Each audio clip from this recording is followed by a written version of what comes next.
साथियों, व्यू 90 के इस डिजिटल प्लेटफॉर्म पर आपका स्वागत है। मैं हूं फराज शकीब।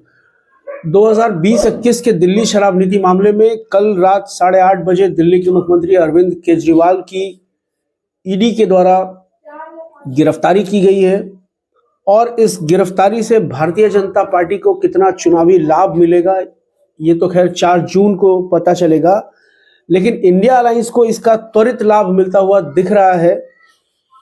और अरविंद केजरीवाल की गिरफ्तारी के बाद विपक्षी एकजुटता सिर्फ दिख ही नहीं रही है, बल्कि उसका प्रैक्टिकल आपको देखने को मिल रहा है।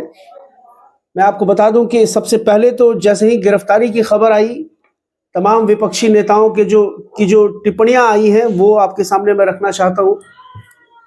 शरद पवार साहब ने कहा है कि विपक्षी नेताओं को निशाना बनाने के लिए केंद्रीय एजेंसियों के दुरुपयोग की पुरजोर निंदा करता हूं। खासकर आम चुनावों को देखते हुए अरविंद केजरीवाल के खिलाफ इस असंवैधानिक कदम के लिए इंडिया एकजुट है। एमके स्टालिन जो तमिलनाडु के मुख्यमंत्री हैं, वो कहते हैं लोकसभा चुनाव को देखते हुए ये सब किया गया है। 1 दशक की विफलताओं और हार के डर से फांसीवादी बीजेपी सरकार ने केजरीवाल को गिरफ्तार किया है। किसी भी बीजेपी नेता पर कार्रवाई नहीं हुई है और ना ही कोई गिरफ्तारी हुई है। अखिलेश यादव उत्तर प्रदेश के पूर्व मुख्यमंत्री कहते हैं जो खुद हैं शिकस्त के खौफ में कैद, वो क्या करेंगे किसी और को कैद।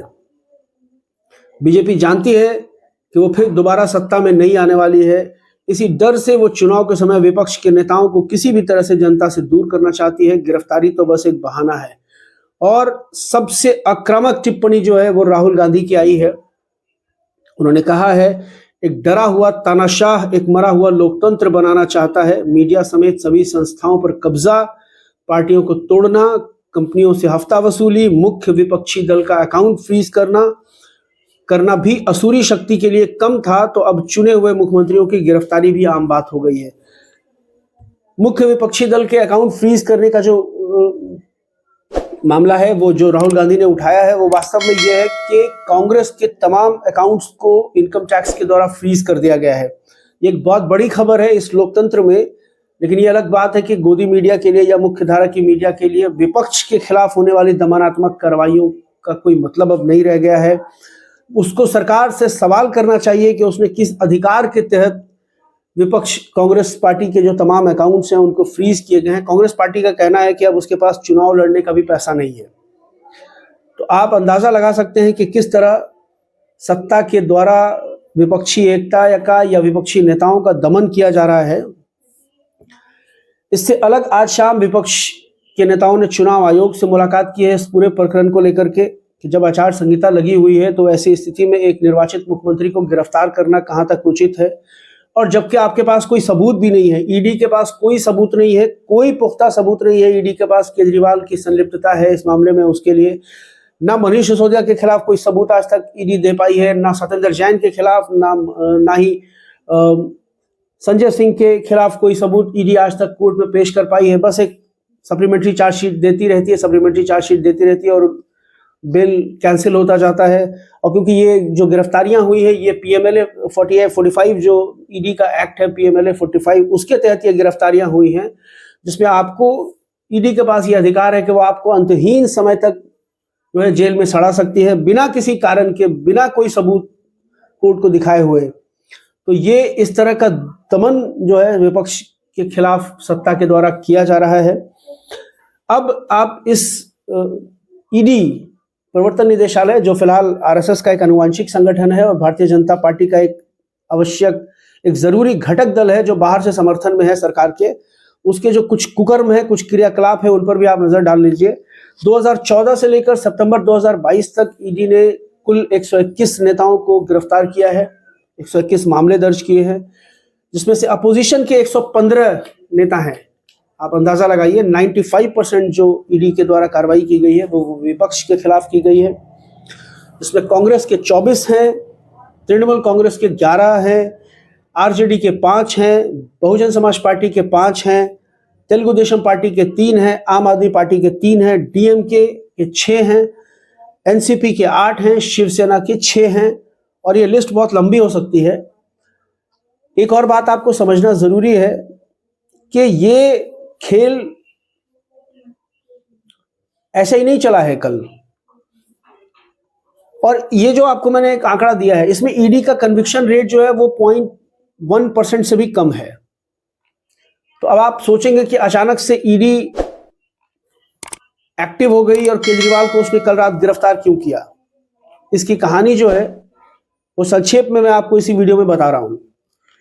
इसी मामले में, जिस मामले में केजरीवाल गिरफ्तार हुए हैं, इसी मामले में एक आरोपी है, शरद चंद्र रेड्डी उसका नाम है, और बिंदो फार्मा नाम की एक कंपनी चलाता है। इसको 10 नवंबर 2022 को ईडी ने इसी मामले में गिरफ्तार किया था। उसके बाद 15 नवंबर 2022 को ये 5 करोड़ रुपए का इलेक्टोरल बॉन्ड खरीदता है और भारतीय जनता पार्टी को चंदा देता है। उसके बाद 1 जून 2023 को यह व्यक्ति सरकारी गवाह बनने को तैयार हो जाता है ईडी के लिए, और 8 नवंबर 2023 को फिर ये 35 करोड़ रुपए का इलेक्टोरल बॉन्ड खरीदता है और भारतीय जनता पार्टी को चंदा देता है। ये इलेक्टोरल बॉन्ड इसने खरीदा और भारतीय जनता पार्टी को इसने चंदा दिया। ये बात मैं इतने यकीन से इसलिए कह रहा हूं कि ये बात साबित है, डॉक्यूमेंटेड है, डॉक्यूमेंटेड प्रूव्ड है ये बात। और कैसे है? कल सुप्रीम कोर्ट के निर्देशानुसार स्टेट बैंक ऑफ इंडिया ने चुनाव आयोग को जो इलेक्टोरल बॉन्ड्स खरीदे गए हैं उसके तमाम यूनिक नंबर्स उपलब्ध कराए हैं। और ये जो आंकड़ा है 40 करोड़ रुपया और बिंदो फार्मा की तरफ से भारतीय जनता पार्टी को चंदा दिए जाने का, ये आंकड़ा उसी यूनिक नंबर से सामने आया है, कागज में है। तो इस व्यक्ति के खिलाफ ईडी की कार्रवाई नहीं हो रही है। ये व्यक्ति जमानत पर बाहर है क्योंकि ये सरकारी गवाह बना हुआ है, और 40 करोड़ रुपया जो ईडी के मालिक हैं उनको इसने चंदा दिया है। लेकिन इसके जबानी बयान पर अरविंद केजरीवाल के खिलाफ कार्रवाई की जा रही है। जिस बात के कागजी सबूत मौजूद हैं और ईडी उसको कोर्ट में पेश कर सकती है, उस पर ईडी कोई कार्रवाई नहीं करती है। भारतीय जनता पार्टी के नेताओं का कथित भ्रष्टाचार के खिलाफ कोई बयान नहीं आता है, लेकिन ईडी अरविंद केजरीवाल को गिरफ्तार करती है। बहरहाल अरविंद केजरीवाल की गिरफ्तारी से एक और बात इंडिया अलायंस के लिए बहुत अच्छी हुई है। हमने देखा है कि पिछले कई सालों में कुछ गठबंधन बने, लेकिन वो राजनीतिक दलों के स्तर पर ही रह गए। उस राजनीतिक दलों के कार्यकर्ताओं के बीच आपस में गठबंधन नहीं हो पाया, ना उनके वोटर्स के बीच आपस में कोई गठबंधन हो पाया। लेकिन कल जो घटनाक्रम हुआ है, अरविंद केजरीवाल की जो दिल्ली में गिरफ्तारी हुई है और उसके बाद जो देश भर में प्रदर्शन शुरू हुए हैं, उसमें एक तरफ जहां दिल्ली में आम आदमी पार्टी के कार्यकर्ता विरोध प्रदर्शन के लिए सड़क पर हैं, तो यूथ कांग्रेस के कार्यकर्ता भी उनके साथ खड़े हुए हैं और विरोध प्रदर्शन कर रहे हैं केजरीवाल की इस गिरफ्तारी के खिलाफ। तमिलनाडु में डीएमके के कार्यकर्ता सड़कों पर उतरे हुए हैं। उत्तर प्रदेश में समाजवादी पार्टी के कार्यकर्ता सड़कों पर उतरे हुए हैं। हरियाणा और पंजाब में इस गिरफ्तारी के खिलाफ जबरदस्त प्रदर्शन हो रहा है और कांग्रेस और आम आदमी पार्टी के कार्यकर्ता संयुक्त रूप से ईडी के खिलाफ प्रदर्शन कर रहे हैं। तो ये एक बहुत अच्छा संकेत है इंडिया अलायंस की मजबूती के लिए और इंडिया अलायंस के भविष्य के लिए, कि अब उसके कार्यकर्ता भी एक दूसरे के साथ कमिटेड हो रहे हैं, गठबंधन कर रहे हैं, और ये निश्चित रूप से एक बहुत अच्छा परिणाम लेकर आएंगे लोकसभा चुनाव में। हम ऐसी आशंका व्यक्त कर सकते हैं। अब चुनाव का परिणाम तो जो देश की जनता तय करेगी, लेकिन ये भी ये सत्य है, ये जरूरी है कि देश की जनता को ये बताया जाए कि आपको अपना जनमत किन लोगों के लिए तैयार रखना है और किन लोगों के खिलाफ इस देश को बचाने की लड़ाई में आपको किसके साथ खड़े होना है। और ये बहुत स्पष्ट हो चुका है, जिस तरह का रोष पूरे देश में देखा जा रहा है इस गिरफ्तारी के खिलाफ। अब यह स्पष्ट हो चुका है कि 2024 का लोकसभा चुनाव भारत की जनता बनाम भारतीय जनता पार्टी होने जा रहा है। ये बहुत स्पष्ट है, ये बहुत क्लियर मैसेज है। जिस तरह के विजुअल्स डिजिटल मीडिया प्लेटफॉर्म्स पर आए हैं, मैं उनके आधार पर आपको मैं ये बात कह रहा हूं। एक व्यक्ति जो भ्रष्ट है, कथित भ्रष्ट है, इस मामले में उसकी गिरफ्तारी होती है, वो ईडी का गवाह बन जाता है, वो भारतीय जनता पार्टी को 40 करोड़ रुपया चंदा देता है ताकि भारतीय जनता पार्टी जो है उसको राष्ट्रवाद के प्रचार प्रसार में खर्च कर सके, मोदी जी को बुल्गारी का चश्मा उस पैसे से लेकर के दिया जा सके। और एक उसी व्यक्ति के बयान के आधार पर ईडी केजरीवाल को गिरफ्तार करती है, जिसके खिलाफ ईडी के पास कोई सबूत नहीं है। अभी जब मैं ये वीडियो बना रहा हूं, आपसे मुखातिब हूं, अंतिम प्राप्त सूचना के आधार पर मैं आपको ये बता रहा हूं कि आज राउज एवेन्यू कोर्ट में इस मामले की सुनवाई हुई है, केजरीवाल की पेशी हुई है। ईडी ने 10 दिनों की रिमांड मांगी है और इस पर दोनों पक्ष की जिरह हो चुकी है। फैसला अभी तक सुरक्षित रखा गया है, फैसले को सार्वजनिक नहीं किया गया है। अब देखते हैं आगे क्या होता है। ईडी को 5 दिन की रिमांड मिलती है या 10 दिन की रिमांड मिलती है। अंदाजा लगाया जा रहा है कि शुरुआत, चूंकि आज ये पहली हियरिंग है तो इसमें ईडी को रिमांड दे दी जाएगी 5 दिनों का या 10 दिनों का, जो भी हो, जो उसने डिमांड किया है, क्योंकि एक लंबा प्रोसेस है इसका। और उसके बाद बहुत कुछ तब्दील होने की आशंका है। आज एक परिवर्तन, एक सकारात्मक परिवर्तन जो इस घटनाक्रम के बाद सामने आया है वो ये है कि हम सब देख रहे हैं कि ममता बनर्जी बंगाल में अकेले 42 सीटों पर चुनाव लड़ रही हैं। 42 सीटों पर उन्होंने उम्मीदवार घोषित कर दिए हैं। यहाँ तक कि उन्होंने कांग्रेस के सबसे बड़े जो विपक्षी दल के नेता हैं अधीर रंजन चौधरी, उनके खिलाफ भी यूसुफ पठान को उम्मीदवार बना रखा है टीएमसी से।